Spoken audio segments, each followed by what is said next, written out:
நாகப்பஞ்சமி ஆடி மாதம் அமாவாசைக்கு பிறகு வரும் பஞ்சமி நாகப்பஞ்சமி ஆகும். இந்நாளில் விரதம் இருந்து வழிபட்டால் எப்பேற்பட்ட தோஷங்களும் நீங்கும் என்பது ஐதீகம். நாகப்பஞ்சமி எப்போது? ஒவ்வொரு ஆண்டும் ஆடி மாதம் சுக்லபட்சத்தின் 5வது நாளில், அதாவது வளர்பிறை பஞ்சமி அன்றுதான் நாகப்பஞ்சமி வருகின்றது. அந்த வகையில் இந்த ஆண்டு 2024 நாகப்பஞ்சமி ஆகஸ்ட் 9 வெள்ளிக்கிழமை அன்று வருகிறது.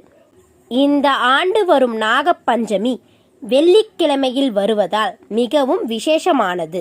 நாகங்கள் பல தெய்வங்களுக்கு ஆபரணங்களாகவும் வாகனமாகவும் இருந்தது.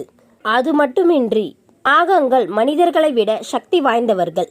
ஒருவருடைய ஜாதகத்தில் இருக்கும் ராகு மற்றும் கேது சர்ப கிரகங்கள் என்று அழைக்கப்படுகிறது. 2 கிரகங்களால் கால சர்ப தோஷம் நாகதோஷம் ஏற்படும். ஆகையால் இந்த 2 தோஷங்களையும் போக்க நாகப்பஞ்சமி அன்று விரதம் நாகங்களை வழிபட வேண்டும்.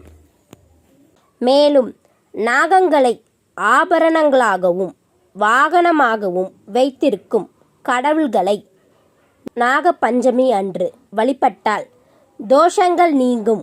நாகப்பஞ்சமி வழிபடும் முறை: நாகப்பஞ்சமி அன்று அதிகாலையில் எழுந்து நீராடி கோவில்களில் இருக்கும் நாகங்களுக்கு பாலபிஷேகம் செய்து அதன்பின் பூஜை செய்து வழிபட வேண்டும். இப்படி செய்தால் நாகதோஷம் நீங்கும் என்று சாஸ்திரம் சொல்கிறது.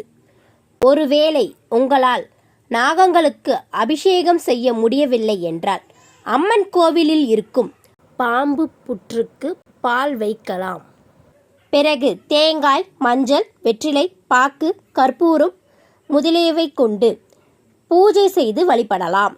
ராகு காலத்தில் பூஜை செய்து வழிபடுவது மிகவும் விசேஷமானது. வெள்ளிக்கிழமை முழுவதும் நாகப்பஞ்சமி திதி இருப்பதால் உங்களுக்கு விருப்பமான நேரத்தில் கோவிலுக்கு சென்று விளக்கேற்றி வழிபடலாம். இவ்வாறு நாகப்பஞ்சமி அன்று விரதமிருந்து வழிபட எப்பேற்பட்ட தோஷமும் நீங்கும்.